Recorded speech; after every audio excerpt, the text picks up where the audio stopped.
Today, I'm going to show you how to make a bustier or padded blouse that stands without bust caging. Whether you are making it as a bustier blouse or a bustier for off shoulder or a tube top or a bustier for a gown, I'm going to show you how to cut the bustier so that it will have depth and fullness, so that when you pad it, it will not only give full coverage to the bust of your client, it will also stand without the need of back up or bust caging.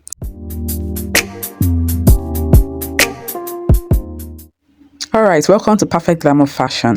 Today we're going to start with the cutting tutorial. Okay, now the first thing you're going to do is to mark your start line. Then on that start line you mark your shoulder divided by 2, come down by 1 inch, and then mark your neck width, which is usually 3 inches, and connect. That's your shoulder slope. Then from that shoulder slope you come down by your armhole length, which is usually your bust divided by 6 plus 2 inches. Okay, and when you've gone down by your armhole length, you will now mark your bust divided by 4, okay, and use it to form an angle. Then mark the middle of the armhole line and come in by 0.75, okay, and form an armhole curve. Use your curved ruler to connect the points to form your armhole curve.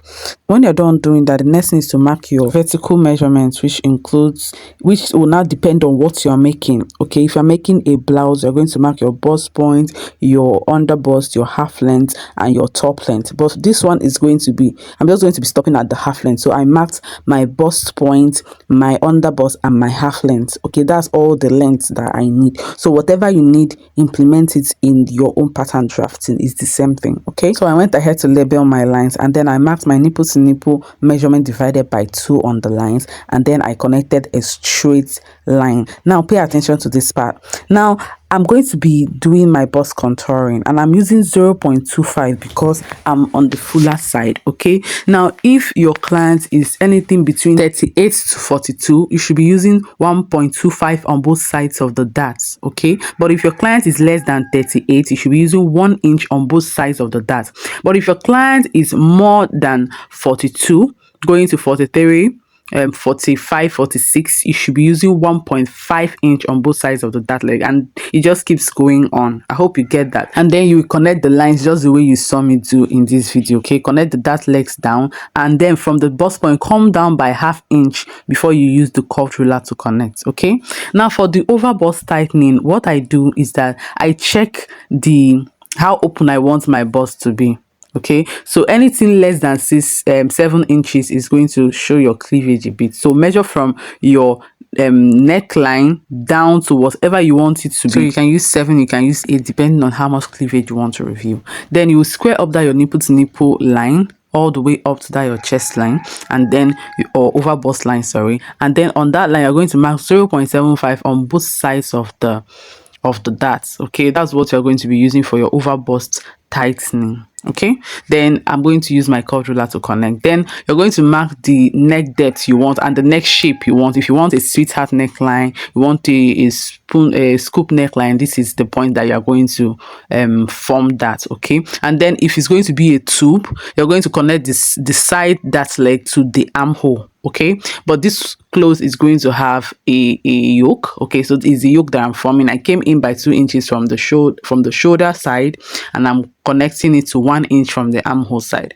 So that is how I formed my yoke. Okay, and then if you are using yoke, remember to remove at least 0.3 inches from your yoke and connect it back to the armhole in order to make sure it doesn't gape when you are sewing. Okay, now I'm just labeling the yoke. Back to our bustier. I'm now going to mark the waist divided by 4, and then I will add back the dart intake, okay, which is 2.5 at this point because I use 1.25 on both sides. And then if you are doing a bustier, then you're going to mark your hip divided by 4 plus the dart intake. Okay, so once you're done doing that, you use your ruler to connect all the points, okay, to form your side. Now for the bust dart, I'm going to come down by the difference between my front half length and back half length. Okay, you know that your front half length and back half length, they are not the same. So if you subtract your front half length from your back half length, whatever you get is what you will use for your bust dart. Okay, you will connect it to your bust point, and then you will open up the side and close up that bust that with sellotape or paper tape or whatever you have, okay? And then you're going to reconnect that line so that you can see that it's not matching anymore, so you reconnect it so that it's will match. And if at this point you've not liked this video, please give this video a thumbs up, okay? And then if you're new to this channel, consider subscribing to this channel. We'll post valuable tutorial every single week, okay? Now for the back, it depends on what you want to make for the back. If it's going to have zipper, then you have to start with marking your zip allowance. I marked 1.5-inch zip allowance, okay? And then on the start line, I'll mark shoulder divided by 2, and from there I'll come down by 1 inch. Then I'll mark my neck width, which is 3 inches, and connect the shoulder slope, okay? Then I'll mark my neck depth, which is 1 inch for the back. If you're making yoke for the back, that I marked my armhole depth, which is usually your bust divided by 6 plus 2 inches, like we said earlier. And then I marked my bust divided by 4, and I squared up the line. I'll draw out the chest line. Then I'll divide the armhole line by 2 and come in by 1/2 inch, okay? And then with the curved ruler, I'll form the armhole. So this is usually how to form your armhole, okay? Then I'm going to mark the vertical measurement depending on what you're making. If you're making a bustier blouse, you mark your chest line, half length, and your top length. But for me, I'm going to stop at my half length because it's just a half length for a skirt, okay? Then I'll mark my nipple to nipple measurement divided by 2, and then on that waistline, on the half length, I'm going to mark 1/2 inch on both sides of the line, and then I'm going to square out my darts, okay? Then I'm going to mark my waist divided by 4 plus the 1 inch that I removed for that intake, and then I'll bring back my side for the front, and I will just mark it so that I'll use it to mark where my yoke will start for the back, so it will be the same thing as the front, okay? So I also went ahead to mark the neck for the back, the slope I wanted to have at the back. Then I will go in from the shoulder by 2 inches. Remember, we did the same thing for the front. We went in from the shoulder by 2 inches in front, so I'll do the same thing for the back, and then I'll connect it to 1 inch around that armhole area, just the way we did for the front, okay? But before I connect it to the 1 inch, I'll connect all the way to, I'll just form the neckline for the yoke because I'm using yoke. Okay, if you're not using yoke, you don't need to do this. I came down by 1 inch to form the neckline for the back, and then I came down by another 1 inch to connect the yoke. So if you didn't get what I said, just watch, rewatch what I did, and you'll be able to understand it. Now whenever you do a yoke, always take out 0.3 inch from the yoke so that it won't be gaping, okay? Now the next thing we're going to do is to eliminate the zip bulge so that there will be no zip bulge, okay?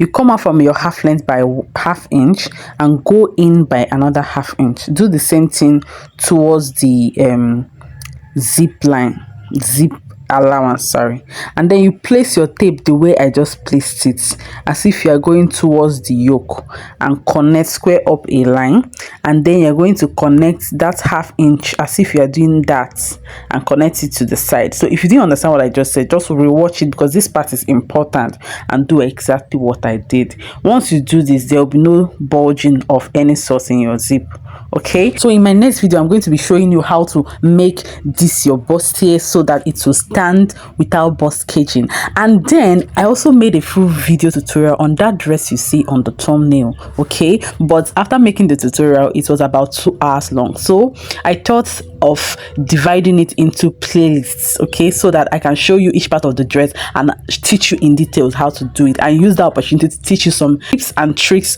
on how to make perfect dresses. I taught in that video how to, of course, pad your bustier for it to stand without bust caging. I also taught how to do butt contouring so that even if you're not wearing hip pad, your butt will still look well defined and full at the back without hip padding. I also taught how to drape the first wrapper that you saw on the thumbnail. I also taught how to make that sleeve with the spiral design, and how to make the sleeve with that godot, the flay godot by the hand, okay? So I taught all this on the playlist. So if you want me to drop the playlist, just comment playlist in the comment section, whereas tomorrow our sewing tutorial for how to make this bust padding without bust caging will be out. So if you want me to notify you when the full playlist comes up, please let me know in the comment section. Or if you want me to post the video as a full video that you have to watch for 2 hours, also let me know in the comment section. Okay, so till I see you in my next video, bye.